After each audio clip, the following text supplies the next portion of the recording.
तो अब हम पढ़ने जा रहे हैं नोज़। नोज़ के इंट्रोडक्शन हम सबसे पहले इंट्रोडक्शन पढ़ेंगे। इंट्रोडक्शन में हम पढ़ते हैं कि ये फर्स्ट पार्ट है रेस्पिरेटरी ट्रैक्ट का, और इसको हम origin part of respiratory tract भी बोल सकते हैं। फिर नोज़ जो पार्ट है रेस्पिरेटरी सिस्टम का, वो superior to hard palate present होता है। हार्ड पैलेट हमारे माउथ के ऊपर वाला जो पार्ट है उसको हार्ड पैलेट बोलते हैं, उसके सुपीरियर पार्ट पे नोज़ प्रेजेंट होता है।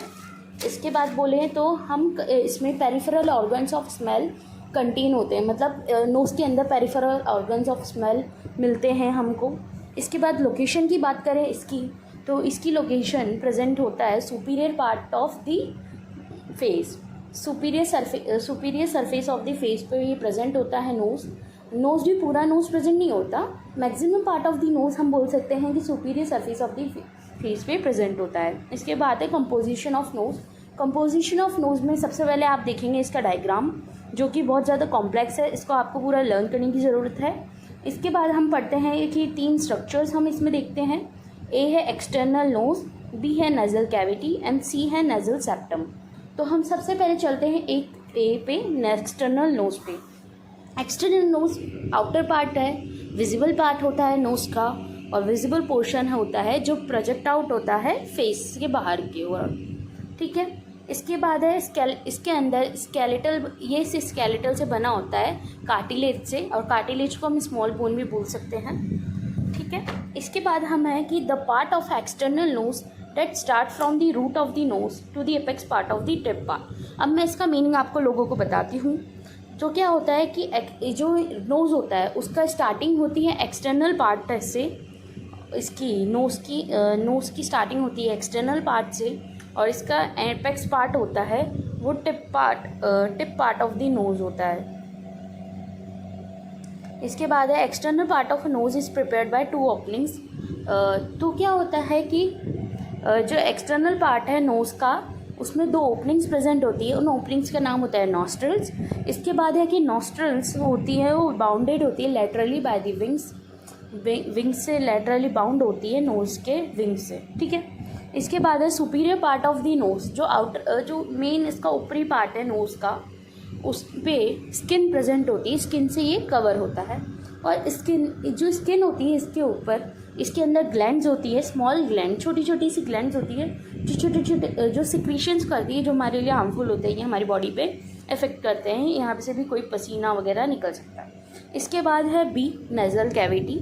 नेज़ल कैविटी में हम देखें तो डिवाइडेड होता है, इसका डिवाइडेशन होगा, नेज़ल कैविटी का डिवाइडेशन होता है, डिवाइड होती है ये right and left part of the nose. Nasal cavity 2 parts में डिवाइड होती है, राइट एंड लेफ्ट पार्ट में। Anterior part of nasal cavity tip part of the nose से कम्युनिकेट करती है, मतलब कि जो इसका एंटीरियर पार्ट है, जो इसका आगे वाला पार्ट है नोज़ का, वो हमेशा आगे वाला पार्ट है, वो नेज़ल कैविटी का आगे वाला पार्ट हमेशा जॉइंट होगा नोज़ के टिप पार्ट से, और इसका पीछे वाला पार्ट है वो जॉइंट होगा नेज़ोफेरिंक्स से, फेरिंग्स पे जाके जॉइंट होगा। इसके बाद है नेज़ल कैविटी ट्रांसफ़र करती है एयर को आउटसाइड दी टू इन नेज़ोफेरिंक्स। तो एयर जब बाहर से आएगी तो वो एयर सबसे पहले किस में जाएगी, नोज़ के अंदर। नोज़ में कहाँ पे जाएगी, नेज़ल कैविटी में, और नेज़ल कैविटी के बाद में वो जाएगी नेज़ोफेरिंक्स की तरफ, फेरिंग्स के फर्स्ट पार्ट की तरफ नेज़ोफेरिंक्स, जो कि हम आगे फेरिंग्स के बारे में पढ़ेंगे, ठीक है। इसके बाद हम पढ़ते हैं C nasal septum. Division of nose into 2 parts, right part of the nose and left part of the nose. तो नेज़ल सेप्टम क्या करता है, डिवाइड करता है नोज़ को 2 पार्ट्स में। इसके बाद है division of nose by structure is known as nasal septum.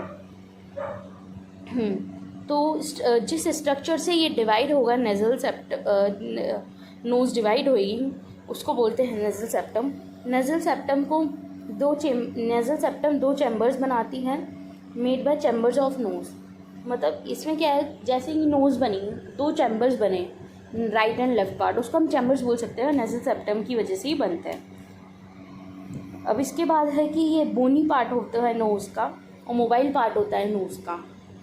जो नेज़ल सेप्टम है ये मूवेबल पार्ट है नोज़ का, और बोनी पार्ट है।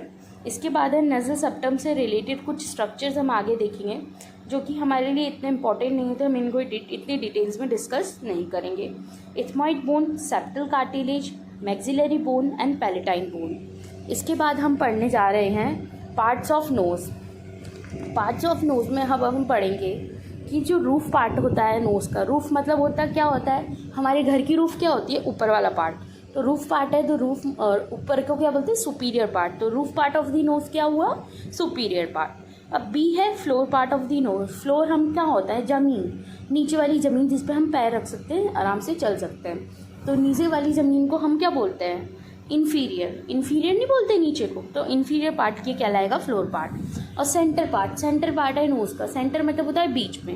तो हम नोज़ के बीच में जाएंगे तो सबसे पहले नॉस्ट्रल्स के अंदर से जाएंगे तो क्या मिलेगा हमें, नेज़ल कैविटी। तो मिडिल पार्ट होता है नेज़ल कैविटी, जो कि सेंटर पार्ट कहलाता है। इसके बाद है lateral part of the nose. Lateral मतलब साइड वाला पार्ट है। साइड वाला पार्ट में विंग्स आ जाएंगे। हमने पढ़ा ना कि विंग से ये है ना, नोज़ के नोज़ जो नेज़ल कैविटी होती है वो विंग से कवर्ड होती है। ये सब हमने पढ़ा इसलिए। इसके बाद है ब्लड सप्लाई पढ़ते हैं हम। इसकी ब्लड सप्लाई आपको हर ऑर्गन की आपको बहुत अच्छे से याद करनी पड़ेगी, बिकॉज ये हमारे हर चीज़ में, बायो की हर चीज़ पे इम्पॉर्टेंट होती है। ठीक है, तो nasal blood supply, blood supply में सबसे पहले देखते हैं arterial blood supply. Arterial blood supply एक anterior ethmoid artery, posterior ethmoid artery and intra orbital artery. इसके बाद आएगा palatine artery and facial artery. ठीक है, ये आपको अच्छे से याद करनी है। अच्छे से मीन्स अच्छे से। इसके बाद है वेनस ड्रेनेज। वेनस ड्रेनेज में आएगा palatine when, facial vein and ophthalmic when. तो क्या होता है, आर्टीरियल ब्लड सप्लाई होती है नोज़ की, anterior ethmoid artery, posterior ethmoid artery and intra orbital artery. ये तीनों को मिलके ही जो इसका सिक्रेशन है वो अब डायरेक्ट किस में जा रहा है, ऑप्थेल्मिक वेन में जा रहा है। तो पैलेटाइन आर्टरी के बदले में तो पैलेटाइन वेन आ चुकी है, फेशियल आर्टरी के हिसाब से तो फेशियल वेन आ चुकी है, और उन तीनों को मिला के इसमें आ गई ऑप्थेल्मिक वेन। इसके बाद हम देखते हैं नर्व सप्लाई। नर्व सप्लाई में 4 नर्व्स इसमें आएगी। ऑल्फैक्टरी नर्व आएगी, posterior superior lateral nasal nerve, और posterior superior medial nasal nerve and nasopalatine nerve. ठीक है, इसके बाद आएंगे फंक्शंस। फंक्शंस में कुछ नहीं, हम डिटेल में बता देंगे आपको, बट इतना ज़्यादा वो नहीं है। स्मेलिंग है, स्मेलिंग में आप इसको डिस्क्राइब करके लिख सकते हो कि हमारे को फूड में कोई भी स्मेल होती है उसको सुनने में हेल्प करता है। स्मेलिंग एक फंक्शन है इसका। नोज़ का सेकंड फंक्शन है ब्रीथिंग, रेस्पायरेशन। मतलब जो नोज़ है सबसे मेन पार्ट होगा रेस्पायरेशन का, ऐसे देखा जाए तो। बिकॉज नोज़ नहीं होगी तो हमारा जो फर्स्ट पार्ट है नोज़, उसके थ्रू ही तो हम रेस्पायरेशन करते हैं। और एयर का थर्ड है फिल्ट्रेशन ऑफ एयर। जो एयर हम लेते हैं उसमें डस्ट पार्टिकल्स भी होंगे, जाने क्या क्या कैसी चीज़ें होंगी, बैक्टीरियाज होंगे, वो सब किससे है ना फिल्ट्रेट होते हैं, नेज़ल हेयर्स में।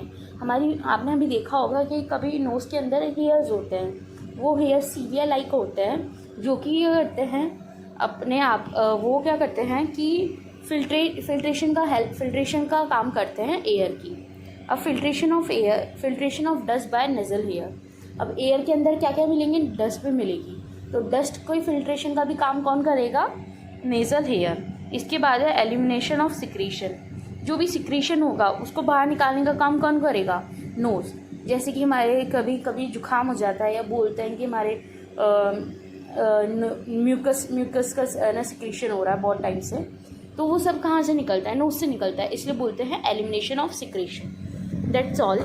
इसके बाद हम पढ़ेंगे फेरिंग्स, जो कि हम नेक्स्ट उसमें व्लॉग में हम डालेंगे। जब तक के लिए आप ये सब पढ़िए और हमारे चैनल को सब्सक्राइब करें, शेयर करें, लाइक करें।